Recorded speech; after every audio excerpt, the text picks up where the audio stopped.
Film की शुरुआत नई दिल्ली में सालाना संयुक्त राष्ट्र ग्लोबल वार्मिंग कॉन्फ्रेंस से होती है, जहां paleoclimatologist Jack Hall speech दे रहे हैं। वो डेलीगेट्स को वार्निंग देते हैं कि पृथ्वी जल्द ही एक पोलर कैटास्ट्रोफी का सामना करेगी, जो सब कुछ बर्फ में बदल देगी।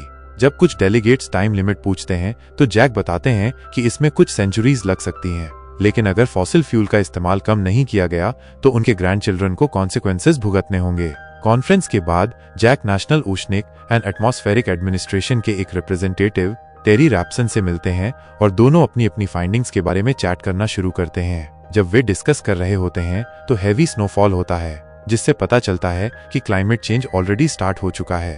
अगले कुछ वीक्स में दुनिया के डिफरेंट पार्ट्स में स्ट्रेंज वेदर कंडीशंस देखने को मिलती हैं। जापान में स्काई से मॉन्स्टर ओले गिरने लगते हैं, जिससे कई लोग मारे जाते हैं।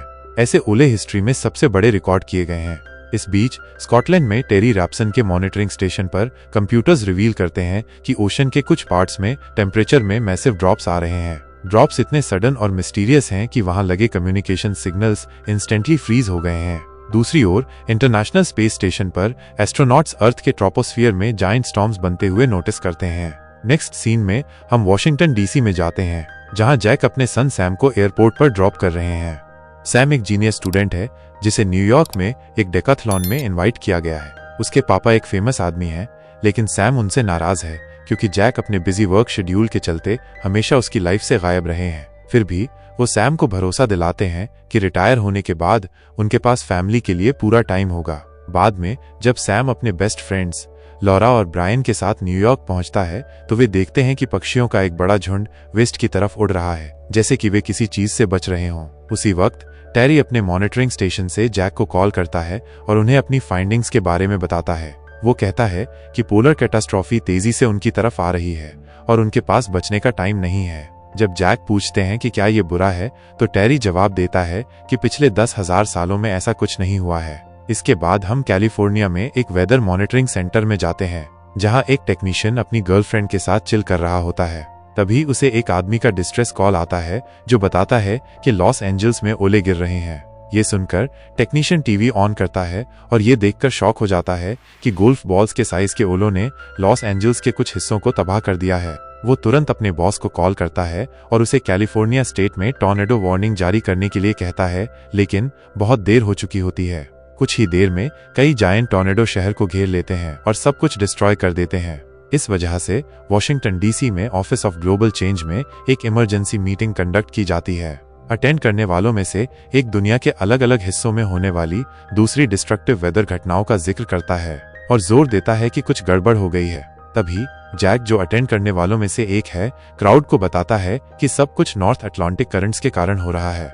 करंट्स तेजी से पिघलती पोलर आइस के कारण आते हैं, जो बदले में ग्लोबल वार्मिंग के कारण होती है। वो ये भी बोलता है कि ये तो बस ट्रेलर है, पिक्चर अभी बाकी है और कुछ दिनों में मौसम और भी ज्यादा खराब हो जाएगा।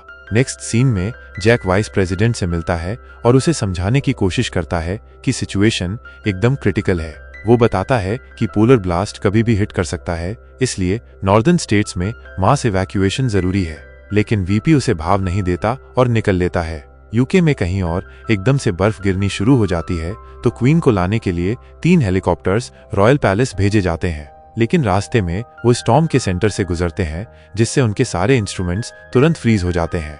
पलक झपकते ही चॉपर ब्लेड्स भी जाम हो जाते हैं और तीनों हेलीकॉप्टर धड़ाम से नीचे गिर जाते हैं। एक पायलट बच जाता है, लेकिन जैसे ही वो डोर खोलता है वो बर्फ बन जाता है। मैनहट्टन में वापस सैम और उसके दोस्त डीसी वापस जाने की कोशिश करते हैं, लेकिन भयंकर बारिश ने सारे ट्रांसपोर्ट सिस्टम की वाट लगा दी है। शहर से निकलने के लिए बेताब तीनों रोड पर निकलते हैं तो देखते हैं कि पूरा शहर एकदम अफरा तफरी में है। तभी अचानक एक विशाल सुनामी आती है और सब कुछ बहा ले जाती है।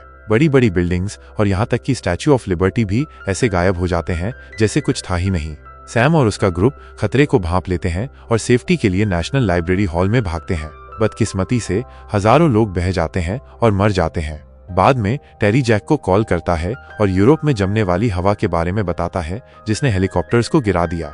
ये सुनकर जैक की हवा टाइट हो जाती है और थोड़ी रिसर्च के बाद उसे पता चलता है कि स्टॉर्म टाइम से पहले यूएस की तरफ आ रहा है। दरअसल उनके पास सब कुछ जमने से पहले सिर्फ 48 घंटे हैं। इसके बाद वो वेदर का प्रेडिक्शन चेक करता है, जिसमें दिखता है कि दुनिया के अलग अलग कोनों में 3 एकदम तगड़े वेदर सिस्टम्स बन रहे हैं। वो हर दिन बढ़ते जा रहे हैं और यूरोप में तो पोलर स्टेट ने एंट्री मार दी है।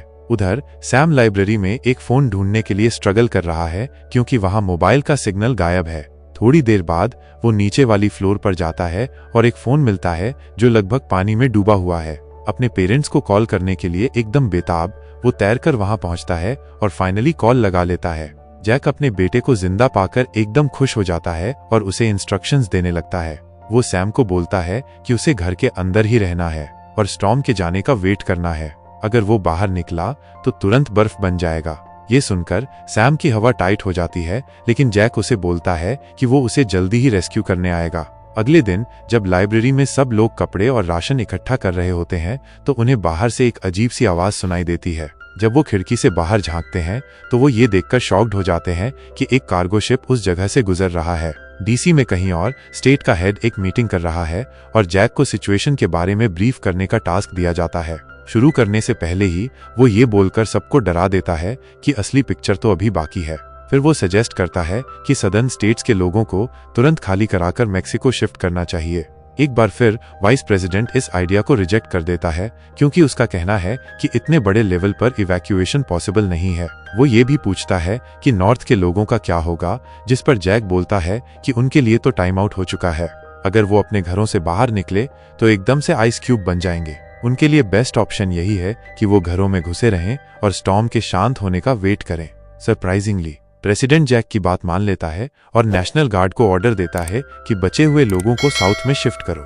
न्यूयॉर्क में लाइब्रेरी के अंदर के लोग जमे हुए ग्राउंड पर चलते हुए लोगों का एक ग्रुप देखते हैं और गैस करते हैं कि वो वार्म स्टेट्स की तरफ जा रहे हैं, तो वो भी डिसाइड करते हैं कि बर्फ और ज्यादा डीप होने से पहले निकल लो। सैम आने वाले खतरे को जानते हुए सबको वार्न करने की कोशिश करता है कि ये सुसाइड मिशन है, लेकिन उसे कोई भाव नहीं देता। जल्दी ही सैम का ग्रुप और कुछ लोग छोड़कर बाकी सब लाइब्रेरी से निकल लेते हैं। उधर जैक अपने कलीग्स और बेस्ट फ्रेंड्स फ्रैंक और जेसन के साथ न्यूयॉर्क के लिए निकल पड़ता है। क्योंकि तीनों रिसर्च के लिए कई बार आर्कटिक जा चुके हैं, इसलिए उन्हें ऐसे वेदर की आदत है। लाइब्रेरी में वापस सैम और उसका ग्रुप खाने के लिए पूरी बिल्डिंग को स्कैन करते हैं और कुछ वेंडिंग मशीनें ढूंढते हैं। वो फायरप्लेस में जलाने के लिए कुछ बुक्स भी कलेक्ट करते हैं। कहीं और जब जैक और उसका क्रू घनी बर्फ में ट्रैवल कर रहे होते हैं तो अचानक उनका रास्ता जाम हो जाता है और उन्हें पैदल चलना पड़ता है। वो पूरी मेहनत से कुछ घंटे चलते हैं, लेकिन अनफॉर्चुनेटली जब वो एक नाजुक बिल्डिंग के टॉप पर पहुंचते हैं तो फ्रैंक ग्लास तोड़कर अंदर गिर जाता है। वो लाइफ लाइन से लटका रहता है और दोनों दोस्त उसे ऊपर खींचते हैं, लेकिन तभी ग्लास टूटने लगता है। इसलिए कोई ऑप्शन न होने पर वो अपनी लाइफ लाइन काट देता है और खुद को सैक्रिफाइस कर देता है ताकि उसके दोस्त अपना मिशन कंटिन्यू कर सकें। लाइब्रेरी में लॉरा को अचानक फीवर आ जाता है और वो बेहोश हो जाती है। टेंशन में ग्रुप कारण ढूंढने लगता है और पता चलता है कि उसके पैर में एक वूंड है जिससे उसे ब्लड पॉइजनिंग हो सकती है। ग्रुप में मौजूद एक लेडी जो मेडिकल फील्ड से है बताती है कि लॉरा को तुरंत पेनिसिलिन का इंजेक्शन चाहिए, वरना उसका पैर काटना पड़ेगा।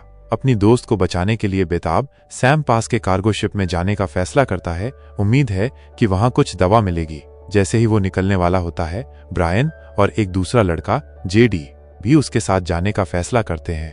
अगले सीन में वीपी, जो अब एक मिलिट्री बेस में है, उसे पता चलता है कि प्रेसिडेंट का एक्सीडेंट हो गया और इवैक्यूएशन के दौरान उनकी डेथ हो गई।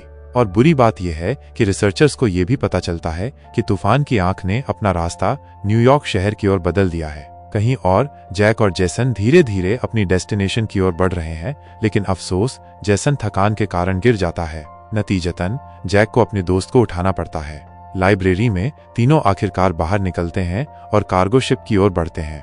हालांकि रास्ते में पास के चिड़ियाघर से भागे हुए भूखे भेड़ियों के एक झुंड को उनकी गंध मिल जाती है। सैम, ब्रायन और जेडी कार्गो शिप के किचन में घुसते हैं और कुछ पेनिसिलिन ढूंढते हैं। फिर वो कुछ और सामान के लिए जगह देखते हैं, लेकिन अचानक भेड़ियों का झुंड उन पर हमला कर देता है। सैम और ब्रायन किसी तरह दूसरे कमरे में भाग जाते हैं, लेकिन जेडी बुरी तरह से काटा जाता है। फिर भी वो उसे भूखे जानवरों से बचाने में कामयाब होते हैं। जब तीनों सिचुएशन से निकलने के लिए अलग अलग आइडियाज पर दिमाग लगाते हैं तो सैम बाहर देखता है और आसमान साफ होता हुआ देखता है। उसे तब एहसास होता है कि तूफान की आंख उनके करीब आ रही है और उनके पास ज्यादा समय नहीं बचा है। इसलिए वो खुद को खतरे में डालता है और भेड़ियों को किचन से दूर लुभाने के लिए बाहर निकल जाता है। फिर वो सुनसान शिप में दौड़ता है, भेड़ियों से बाल बाल बचता है। थोड़ी देर बाद वो अपने दोस्तों तक पहुंच जाता है, लेकिन तब तक जेडी खड़ा होने में असमर्थ हो जाता है। इसलिए सैम और ब्रायन एक स्लेज लाते हैं और अपने दोस्त को लाइब्रेरी तक खींचते हैं। दूसरी ओर जब जैक जेसन को घनी बर्फ में खींच रहा होता है तो उसे भी तूफान की आंख तेजी से करीब आती हुई दिखाई देती है। बिना समय बर्बाद किए वो किसी घर की तलाश में बर्फ में खोजना शुरू कर देता है। लकीली उसे एक ओपन वेंट मिल जाता है और वो जेसन को अंदर धकेल देता है, फिर खुद भी घुस जाता है। जैसे ही वो डोर लॉक करता है, फ्रॉस्ट अटैक होता है और सब कुछ फ्रीज हो जाता है। लड़के भी टाइम पर लाइब्रेरी पहुंच जाते हैं और एकदम बाल बचते हैं। फिर वो आग को चालू रखने के लिए स्ट्रगल करते हैं क्योंकि वही उन्हें इस कड़कड़ाती ठंड से बचा सकती है। जैक भी आग जलाने की पूरी कोशिश करता है और एक ओपन स्टोव से आग लगा लेता है। थोड़ी देर बाद जेसन उठता है और देखता है कि पूरी जगह आइस से कवर हो गई है।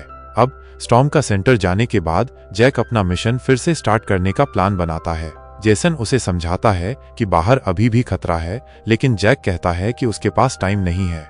उस रात दोनों एक टेंट में सोते हैं और ह्यूमैनिटी के फ्यूचर के बारे में सोचते हैं। जैक कहता है कि इंसान ने कई बार आइस एज सर्वाइव किया है, लेकिन अगर वो केयरफुल नहीं रहे तो इस बार एक्सटिंक्ट हो जाएंगे। फाइनली हफ्तों के डिजास्टर वेदर के बाद इंटरनेशनल स्पेस स्टेशन को कुछ गुड साइन दिखते हैं। वो देखते हैं कि यूरोप में स्टॉर्म खत्म हो रहा है क्योंकि उन्हें कई हफ्तों में पहली बार लैंडमास दिखता है। उसी टाइम जैक भी टेंट से बाहर निकलता है और देखता है कि स्काई क्लियर हो गया है, सन भी निकल आया है। थोड़ी देर चलने के बाद दोनों फ्रोजन स्टैच्यू ऑफ लिबर्टी और कई शिप्स देखते हैं जो आइस में सिंक हो गए हैं। दिनों की भयंकर तकलीफों के बाद वो फाइनली मैनहट्टन पहुंच गए हैं।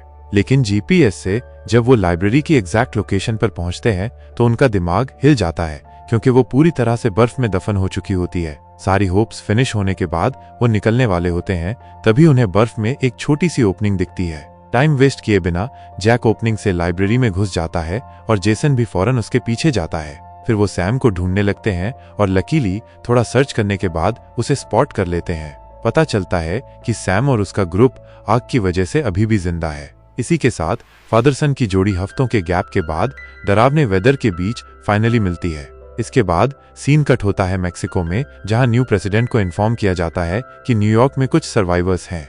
ये न्यूज सुनकर वो एकदम एक्साइटेड हो जाता है और लाइव टीवी पर अनाउंस करता है कि वो नॉर्दर्न स्टेट्स में फंसे हर बंदे को निकालने के लिए एक मेजर रेस्क्यू ऑपरेशन लॉन्च करेगा। मूवी के फाइनल सीन में चॉपर्स मैनहट्टन पहुंचते हैं, जहां काफी लोग जिंदा मिलते हैं। वो रूफटॉप्स पर इकट्ठा हैं, रेस्क्यू होने का वेट कर रहे हैं। हेलीकॉप्टर्स जैक और उसके ग्रुप तक भी पहुंचते हैं, जिन्हें फाइनली साउथ ले जाया जाता है। मूवी एक एस्ट्रोनॉट के साथ एंड होती है जो इंटरनेशनल स्पेस स्टेशन से अर्थ को देखता है और कहता है कि ये अब तक का सबसे क्लियर स्काई है।